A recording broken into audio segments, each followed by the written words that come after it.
Hey Krafty Friends, it's Jen from Katahdin Krafts, and I'm excited to be with you today on the CottageCutz YouTube channel. For this week's project, I created this fun Lift Flaps Slimline card using the Australian Friends release. The lucky winner of the Swan die from my last card is Andre M. Congratulations, Andre, and I will put all the information for you to collect your die below. For this week's video, CottageCutz is giving away this adorable Kangaroos die. If you comment below, like the video, and of course, if you have not subscribed, we would love your support. But it's super simple to enter the contest by just liking and commenting below. And before we get too much further, I just have to apologize that my voice is kind of crackly. We have been fighting the crusty cruds here in my household. Okay, so for my Mum's Day card, I used the 3 die cuts in this set that have mothers and babies. I thought that was super cute. We have the duck-billed platypus, the kangaroos, and those adorable koala bears. For some background floral, I used the koala bear with floral, but I just used the greenery and those cute flowers, and I left that adorable koala bear for another time. And then for the basis of my card, I used the Lift Flaps Stitched Rectangle Slimline die. This is such a versatile die.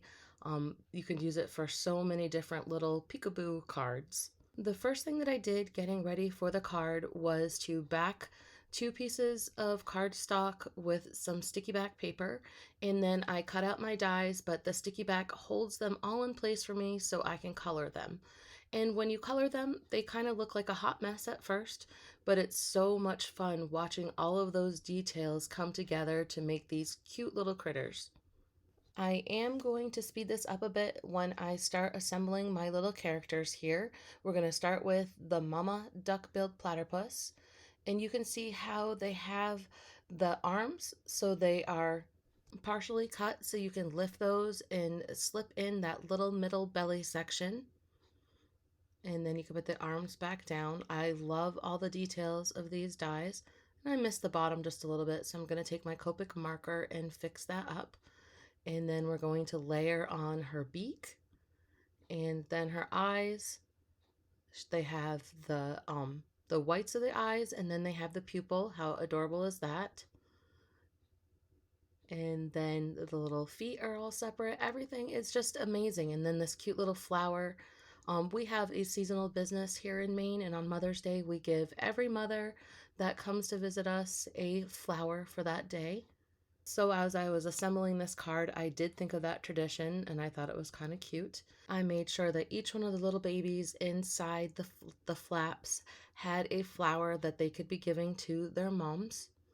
And using the sticky back paper makes assembly really easy. You don't have to deal with the glue because my fingers get all sorts of sticky when I'm doing that.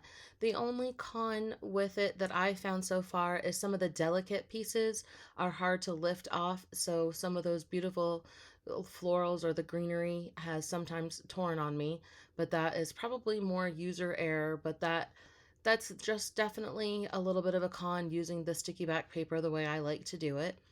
Now with this lift flaps, I am going to go ahead and just bend those down and use my bone folder to get a nice crease so they don't kind of crack when you're opening them. And I'm going to I wanted to use some really bold colors with this card. I wanted it to stand out, and I wanted it to really be bright and fun. So I used a lot of the fluorescent Copic marker colors for this card.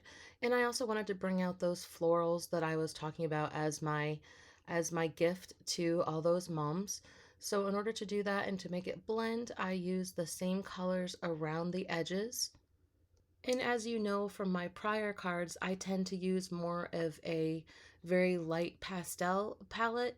So this was definitely outside of my box a bit, but I enjoyed it. Something a little bit more bold. My bottom frame size is 8 3/4 by 3 3/4. This fits that lift flaps die perfectly. And then I'm going to use a 9 by 4 card base, which is my favorite slimline size. And I'm just going to glue this down so I know what I'm going to have to work with. And as you can see, I went around the edges and I just try to avoid that middle space as well, so I wouldn't be getting any of the pink in my background.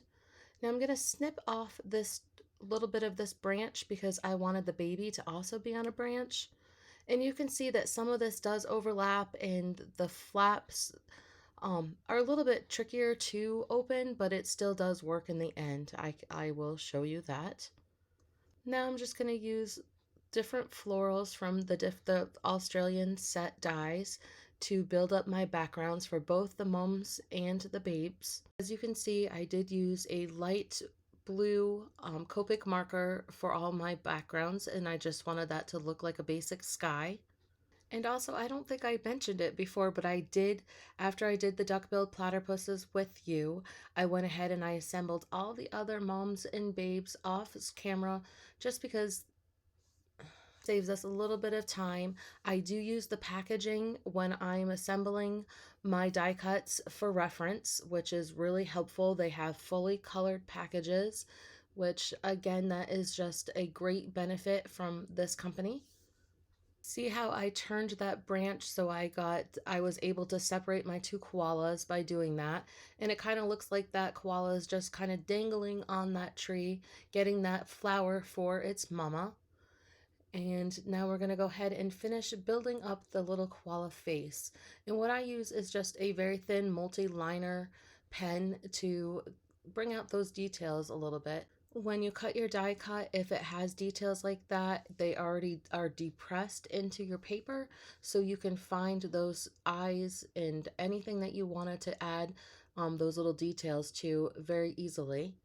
And then, of course, the bigger ones, like this mama koala, she already has the eyes already cut out. It's, again, the details are just amazing. So I can just pop those in, and then I'm going to use a white gel pen to put in that little shine in those pupils. I'm just loving how this card is coming together. I love all that green in the background with these adorable little characters. I think, honestly, I do have a favorite. I know you're not supposed to have a favorite, but I do love the kangaroos.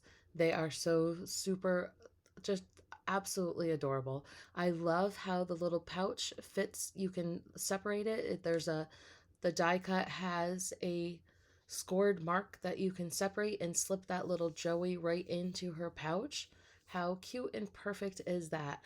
And I also love that she comes with a we'll call it an adolescent kangaroo as well. So that worked perfectly with my theme. I could have her little Joey in her pouch still and still have another baby underneath that flap. Now, as I do a lot of times with my cards, I did not add a sentiment to this because I like to leave it so I can, when I want to give it out to a recipient, write a note inside in case I choose to use this for my mother's birthday instead of Mother's Day. I just have that versatility. But I also thought that the play on Happy Mum's Day was because it was Australian. And I do believe, correct me if I'm wrong, but I think that they do call their mothers mums there. So that was just my little bit of a play on words. Now, in order for this to not stick on that bottom layer with that double back sticky tape, I'm using my flower. I was going to call it a flower tool, but I mean my powder tool to take that tack off, as you can see. And I am just going to bend that koala up a little bit with the flap, and it works out perfectly in order to have the little baby surprise underneath each of those. So thank you so much for crafting with me today. Remember to like my card and comment below in order to enter that die or the contest to win that adorable little kangaroo die with her Joey and her adolescent. And to all the mothers out there, I wish you a happy Mother's Day, a happy Mom's Day. And again, congratulations to Andre M for winning the Swan die cut from my last video. And make sure that you check out all the inspiration that you can find on the CottageCutz YouTube channel. I have a great teammate in Marla Harris that also brings great content to this channel. So make sure you check out all of her past videos. We would appreciate that support, and thank you very much, and happy crafting.